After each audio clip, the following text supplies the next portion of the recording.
At eto mga besh, dumating na din pala ang ating dog collar at ano ba tawag doon? Dog leash. Para sa aking tatlong aso. Tatlo na yung binili ko, tigi-tigisa sila para hindi sila mahihili. Ayan, may foam na yung hawakan kasi tuwing iginagala ko si Britney, ang lakas talaga ng puwersa niya.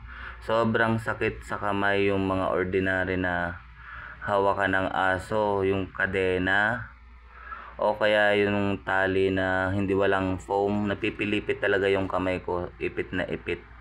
Kasi sobrang lakas ng puwersa ng American Bully. Sobrang bigat niya. Kaya naman yung binili ko yung may foam na hawakan at tetestingin natin ngayon kung mas komportable siyang gamitin kaysa dun sa mga ordinary lang na tali. Kasi yung mga ordinary na tali, ang sakit talaga sa kamay, napipilipit.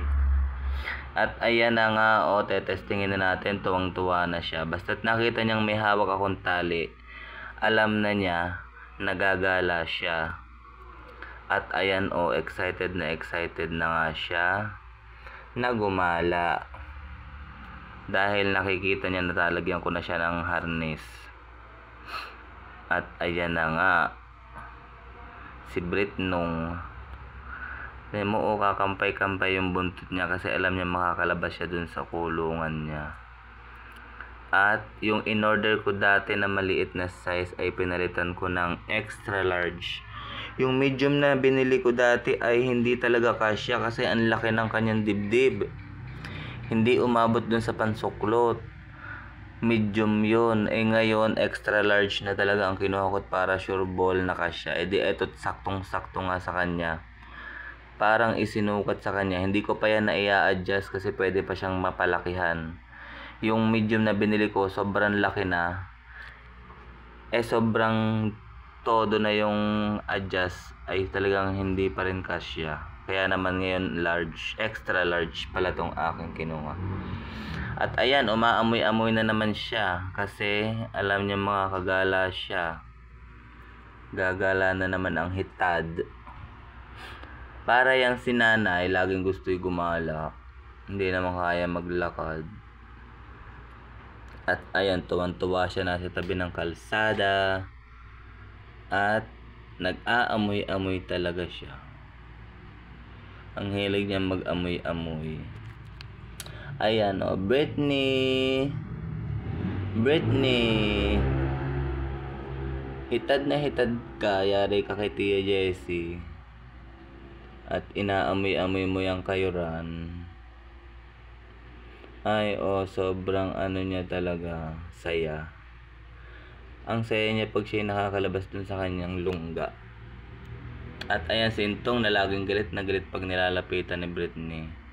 Wala namang ginagawa si Britney. Nakikipaglaro lang sa kanya. Si Intong mainitin talaga ang ulo. Lagi niyang binuburagan. Parang sinasabihan niya, umalis ka dito at huwag kang lumapit sa akin. Excuse me po. At tuwang-tuwa talaga siya. Nakakatuwa siyang panoodin pagka ganun siya kasaya. Sobrang lakas lang niyang humila. Kaya kung hindi yung ganitong klase ng tali yung binili ko, ang sakit na naman sa kamay. Ito nga yung ginagamit ko ay mayroong foam. Malambot siya. So kahit hilahin niya ako ng hilahin, hindi napipilipit yung aking kamay. Kasi malambot, may foam. At umamoy na siya ng umamoy. Lahat na lang nang nakikita niya dun sa kalsada, inaamoy niya ng inaamoy. Super nangangandi siya ngayon pagang-paga ang pek-pek niyan. Nako po. Ay nako, baka mababahan ni Chuminis. Chuminis, yan ay bata pa. Huwag niyang bababahan. Kanding-kandi naman itong si Britney, nalalapitan pa si Chuminis. Pag si Chuminis ay nakapaghubo at nababahang ka, bahala ka. Kiring-kiri mo. Buti na lang at hindi siya pinansin.